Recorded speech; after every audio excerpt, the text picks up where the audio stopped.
ഞാന് ഭയങ്കര സന്തോഷത്തിലാണ് സത്യം പറഞ്ഞു കഴിഞ്ഞാൽ. കാരണം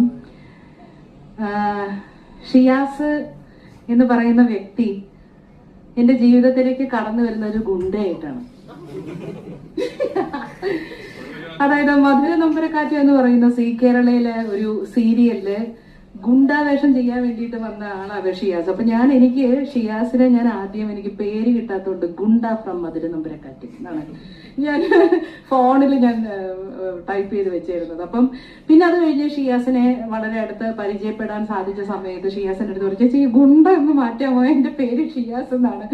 അവിടെ നിങ്ങോട് സത്യം പറഞ്ഞു കഴിഞ്ഞാൽ ഒരു ബ്രദർലി അഫെക്ഷനാണ് ഷിയാസും എനിക്കും തമ്മിലുള്ളത്. എല്ലാ കാര്യങ്ങൾക്കും ആ ഒരു ഇൻസിഡന്റിന് ശേഷം, പരിചയപ്പെട്ടതിന് ശേഷം ഈ നിമിഷം വരെയും പല കാര്യങ്ങൾക്കും, പ്രത്യേകിച്ച് നമ്മൾ ഒരുപാട് വേദനിച്ചിരിക്കുന്ന സമയങ്ങളിൽ പോലും നമ്മൾ വിളിക്കുകയും കുശലാന്വേഷണങ്ങളൊക്കെ അന്വേഷിക്കുകയും ചെയ്ത ഒരാളാണ് ഷിയാസ്. അപ്പൊ ഷിയാസ്, ചേച്ചി എൻ്റെ ഒരു ആൽബം പുറത്തിറങ്ങുന്നുണ്ട്, അപ്പോൾ അതൊന്ന് അതിന്റെ ഓഡിയോ ലോഞ്ചിന് ചേച്ചി ഗസ്റ്റ് ആയിട്ട് വരണം എന്ന് പറഞ്ഞപ്പോ അവിടെ ഒരു കുടുംബത്തിന്റെ ഒരു എന്താ പറയാ, ഒരു കൂട്ടായ്മയിൽ ഒത്തുകൂടാനുള്ള ഒരു ക്ഷണം പോലെ മാത്രമേ എനിക്ക് തോന്നിയിട്ടുള്ളൂ. പിന്നെ ഇവിടെ വന്നപ്പോ ഇതിന്റെ ഡയറക്ടർ, അതുപോലെ തന്നെ പ്രൊഡ്യൂസേഴ്സ്, ബാക്കി എല്ലാവരെയും ഒക്കെ കണ്ടപ്പോ ഒരു പ്രോജക്റ്റ്, അതിപ്പം എന്താ പറയാ, ആൽബം സോങ് ആണെങ്കിലും ഷോർട്ട് ഫിലിം ആണെങ്കിലും എന്താണെങ്കിലും അതിങ്ങനെ ജനങ്ങളുടെ മുന്നിലേക്ക് എത്തിക്കാൻ ചെറിയ അധ്വാനമല്ല വേണ്ടത്.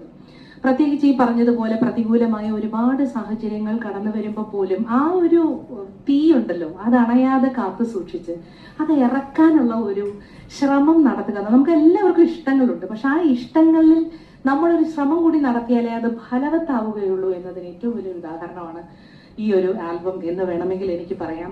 നമ്മുടെ ഇഷ്ടങ്ങൾ നമ്മുടെ മനസ്സിൽ മാത്രം വെച്ചിരുന്നാൽ പോരാ, പ്രതികൂല സാഹചര്യങ്ങളെ മറികടന്ന് നമുക്ക് വിജയത്തിലേക്ക് എത്താൻ, അത് സാക്ഷാത്കരിക്കാൻ കാണിക്കുന്ന മനസ്സാണ് ഏറ്റവും വലുത്. അപ്പൊ തീർച്ചയായിട്ടും ആ ഒരു മനസ്സിന്റെ ഏറ്റവും വലിയ ഒരു സമ്മോഹനമായ ഒരു നിമിഷമാണ് ഇപ്പൊ ഇവിടെ സംഭവിച്ചുകൊണ്ടിരിക്കുന്നത്. ഇതിന്റെ പിന്നിൽ പ്രവർത്തിച്ച എല്ലാവർക്കും ഞാൻ എൻ്റെ ഹൃദയത്തിന്റെ ഭാഷയിൽ ഞാൻ ആശംസകൾ നേരുകയാണ്.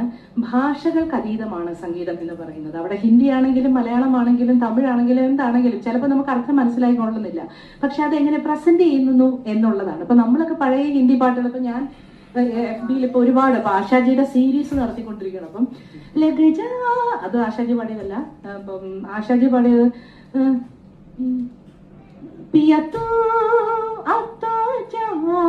അതുപോലെ